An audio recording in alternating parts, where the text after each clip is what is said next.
Buat kalian para ibu-ibu, hal yang baik apakah yang telah lo lakuin terhadap anak kalian? Apakah kalian udah memberi uang jajannya setiap hari, setiap minggu, atau mewariskan kekayaan kalian kepadanya? Seperti aset, properti, kebun puluhan hektar, atau usaha gerai nasi padang kalian. Atau kalian anak tunggal, udah pasti kekayaan orang tua kalian pasti akan jatuh ke kalian semua. Tapi kalau di cerita kisah nyata kali ini, gue nggak yakin ibu kalian akan melakukannya kalau di posisi ini. Tapi sebelum kita ke kisahnya, hai semua, nama gue Didis, gue dari Indonesia. Subscribe channel ini, nyalakan notifikasi bell supaya tidak ketinggalan. Dan like juga, share ke teman kalian supaya dia tahu apa yang kalian tahu. Sudah siap, mari kita ke kisah nyata untuk malam hari ini.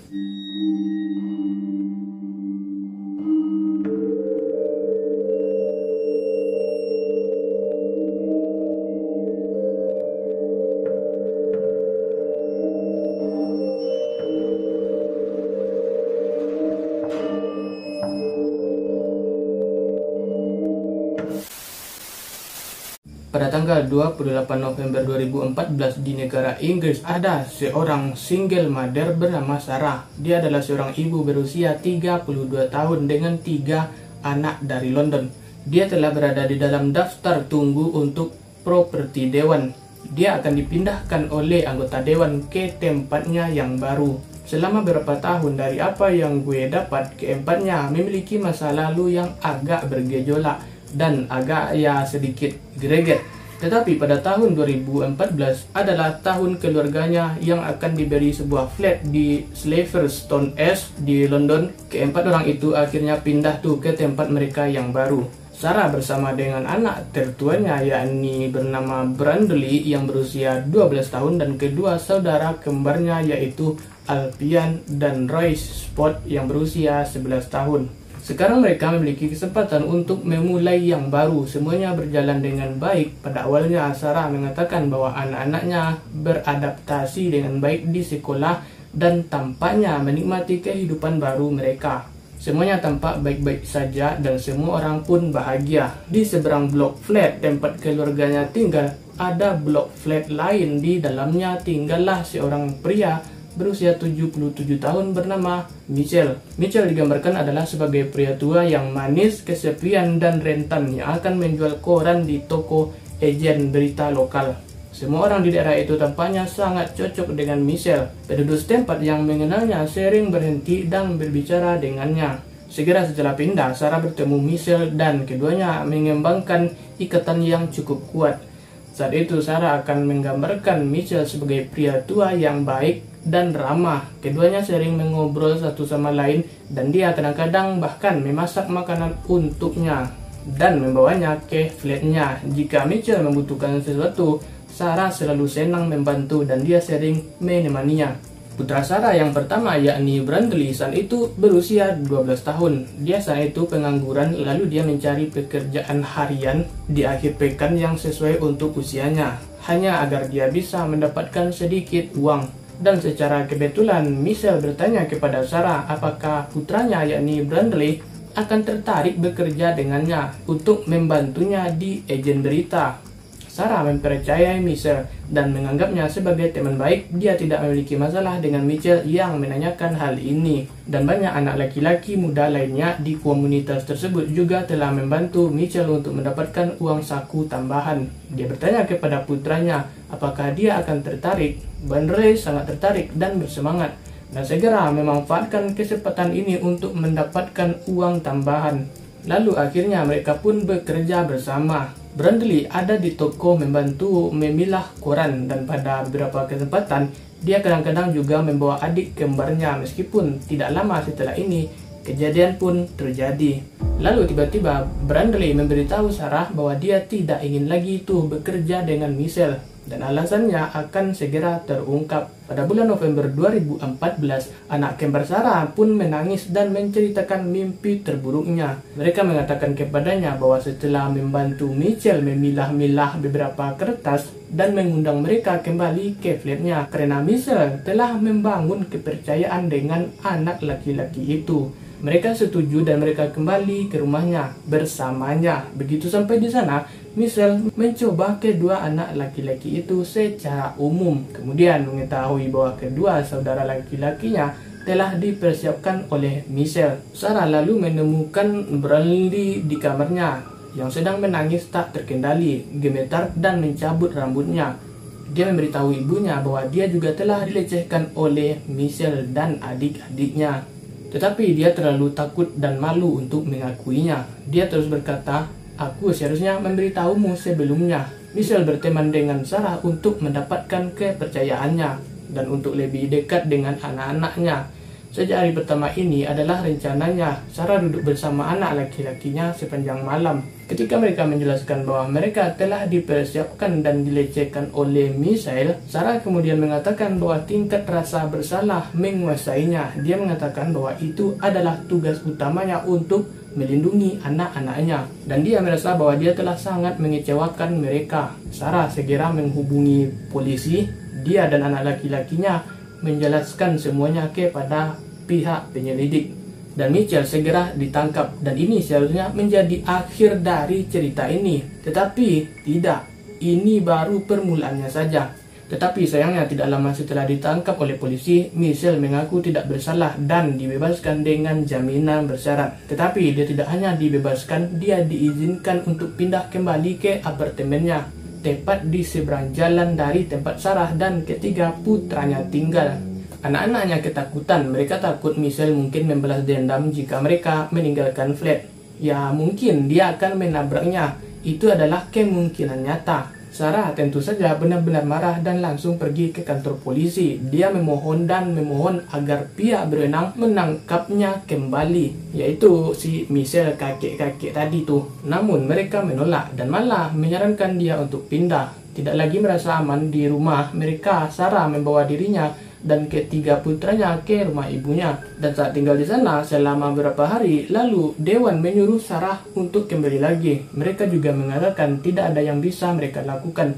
Mereka mengatakan mereka bisa menempatkan Sarah dan anak laki-laki, tetapi itu akan jauh dari London. Dan lebih buruk lagi karena Michelle telah mengaku tidak bersalah. Ketiga anak laki-laki itu harus mengakhiri persidangan dan memberikan bukti terhadapnya. Prospek yang mengerikan bagi setiap korban kejahatan semacam ini. Tetapi terutama untuk anak-anak Sarah, merasa tidak ada yang mendengarkannya dan merasakan ketidakadilan yang besar. Karena Michelle dibiarkan bebas berkeliaran di jalan. Beberapa hari kemudian pada tanggal 28 November, Sarah pada malam itu meminum 2 botol anggur sambil dia melihat foto-foto ketiga putranya dan mulai menangis karena malu yang dia rasakan. Karena anak-anaknya dianiaya di bawah asuhannya, tetapi datang terlalu banyak. Sarah bangkit berjalan ke dapurnya dan mengambil sebuah pisau sepanjang 12 inci. Dia kemudian meninggalkan sebongkah las dan berjalan ke blok seberang tempat Michelle tinggal.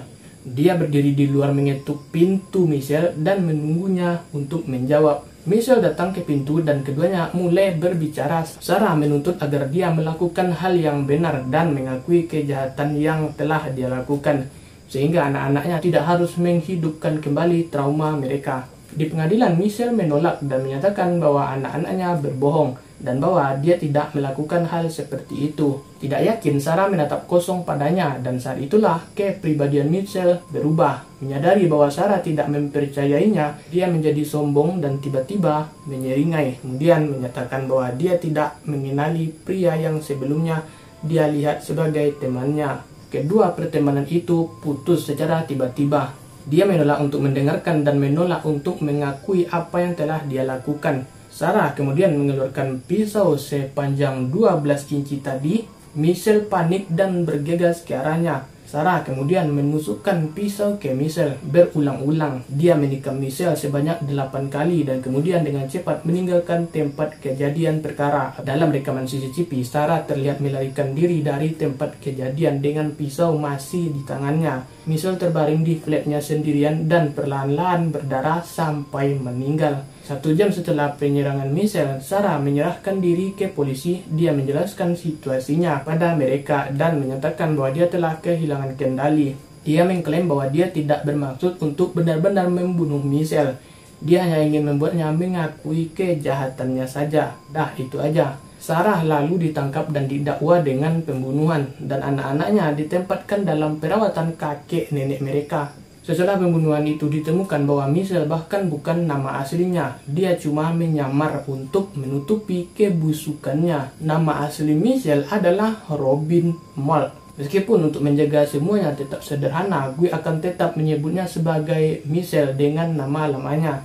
Diketahui Michelle memiliki beberapa hukuman untuk SA Yin Young Boys dari tahun 1970 hingga 1991. Total yang mengejutkan ini ada 24 kasus pribadinya.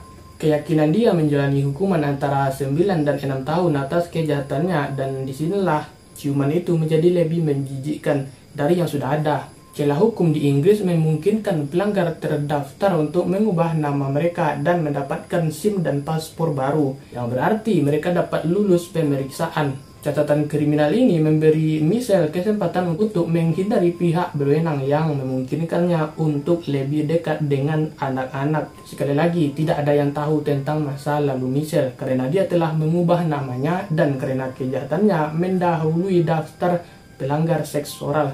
Plat tempat Michelle tinggal diberikan kepadanya oleh Dewan Flat itu menghadap ke sekolah dasar. Kemudian muncul di media bahwa ratusan pelanggar telah mengubah nama mereka dan tidak pernah memberitahu pihak berwenang, yang berarti bahwa banyak yang bekerja dengan anak-anak dan telah lulus pemeriksaan kriminal. Persidangan ini dimulai pada bulan September 2015. Bukti disajikan ke pengadilan dan Sarah menjelaskan situasinya dan bagaimana dia kehilangan kendali dan bertindak sebagai seorang ibu yang hanya ingin melindungi anak-anaknya. Hakim mengawasi kasus tersebut menyatakan bahwa kasus Sarah benar-benar luar biasa dan memperhitungkan tindakan mengerikan yang telah dilakukan Michelle dan fakta bahwa dia diizinkan kembali ke flatnya. Sarah dihukum pembunuhan dengan alasan kehilangan kendali dan bukan pembunuhan.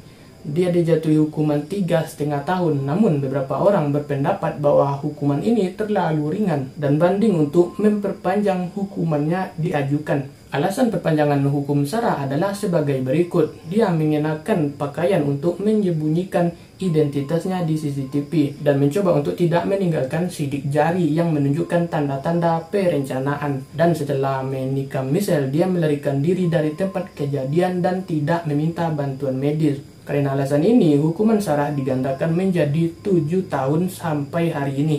Sarah sekarang bebas. Dia telah menjalani 4 tahun dari hukuman 7 tahunnya dan dibebaskan pada bulan Agustus 2018 yang lalu. Banyak orang di daerah setempat memuji Sarah atas apa yang dia lakukan dan banyak orang mengirim surat kepadanya di penjara mengatakan kepadanya bahwa dia adalah pahlawan atas apa yang dia lakukan dan bahwa mereka akan melakukan hal yang sama jika mereka berada di posisinya. Yang lain percaya bahwa hukumannya sah dan bahwa dia seharusnya membiarkan pengadilan melakukan pekerjaan mereka. Setelah Sarah dibebaskan dari penjara, anak-anaknya melambaikan hak mereka untuk anonimitas sehingga mereka dapat berbicara dan membela ibu mereka. Mereka mengatakan bahwa kematian Michelle membawa mereka sedikit lega, mengetahui bahwa dia tidak akan bisa menyakiti siapapun lagi. Sejak dibebaskan, Sarah telah memberikan sejumlah wawancara untuk memastikan orang-orang mengetahui sisi cerita lengkapnya. Dalam satu wawancara, dia berkata, "Saya tidak pernah bermimpi saya akan mampu. Saya tidak bangga membunuhnya, tetapi setidaknya saya tahu dia tidak bisa menyakiti orang lain. Saya bukan orang jahat, tetapi saya tahu saya melakukan hal yang buruk. Saya tidak pernah menyangkal bahwa saya seharusnya dihukum. Saya tidak akan pernah membunuh lagi dan saya tidak melihat diri saya sebagai pembunuh. Tetapi saya tidak menyesali apa yang saya lakukan. Saya adalah seorang ibu yang putus asa untuk melindungi anak-anak saya." So, jadi itu adalah kisah tragis dari London, Inggris, yang dimana ibu ini salah satu ibu yang paling keren menurut gue karena dia berani untuk melaporkan penjahat ke pengadilan. Walaupun bagaimanapun si pelaku ini pun mencoba melawan untuk kebebasannya, tapi saat dia sedang kalut, dia terpaksa membunuhnya karena tindakan si pelaku ini sangat-sangat tidak benar karena dia telah melakukan tindakan kriminal atau pelecehan terhadap anak-anaknya. Jadi sekian video ini gue bahas dan see you on the next video. Sampai jumpa dan bertemu lagi di video gue selanjutnya dan bye bye.